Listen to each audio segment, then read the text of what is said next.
ছেলে অসুস্থ পড়েছে, তার হাতে এখনই ডাক্তারখানায় নিয়ে যেতে হবে, তার হাতে সামর্থ্য নেই, পয়সা নেই। আমরা এই গ্রুপ থেকে টাকা আমি বাড়িতে নিলে আমরা তাকে নিয়ে সেই টাকা নিয়ে আমরা ডাক্তার আমার জীবনে রোজগার করে আমি নিজের সংসারে ছেলে মেয়েদের পড়াশোনা শেখাতে পেরেছি, আমি নিজের একটা পাস বই করতে পেরেছি। তারপরে আমি কোনো মানে বাড়িতে কেউ না থাকলে, আমার স্বামী না থাকলে আমি সেই পয়সা মানে কিছু পয়সা থাকলে আমাকে ডাক্তারখানায় যেতে হবে, বাচ্চাটা হয়তো অসুবিধা করলো, তখন আমার সেই পয়সা সঞ্চয় করা থেকে সেই পয়সা নিয়ে আমি ডাক্তারখানায় যেতে পেরেছি। আমরা আশা করতে পারি সেরকম করে ওদের বড় ধরনের করে ওরা নিজেরা মানে নিজের পায়ে দাঁড়িয়ে তারা ইনকাম করে খেতে পারবে। তাদের আছে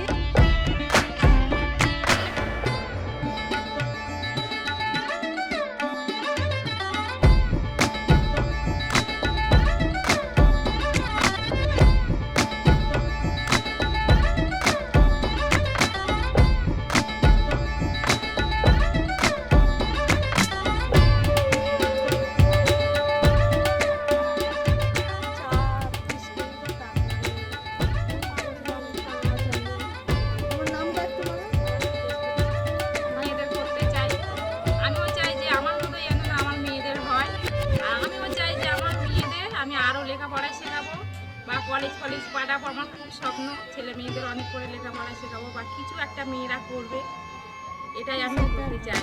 ওই জন্য আমি নিজে একটা বিজনেস করতে চাই, আলাদাভাবে বেশি ইনকাম করতে চাই, মানে স্বনির্ভর হতে চাই, কিছু রোজগার করতে চাই। আমি নিজে স্বনির্ভর হতে চাই, আমার বাচ্চাকে আরও ভালোভাবে মানুষ করতে চাই।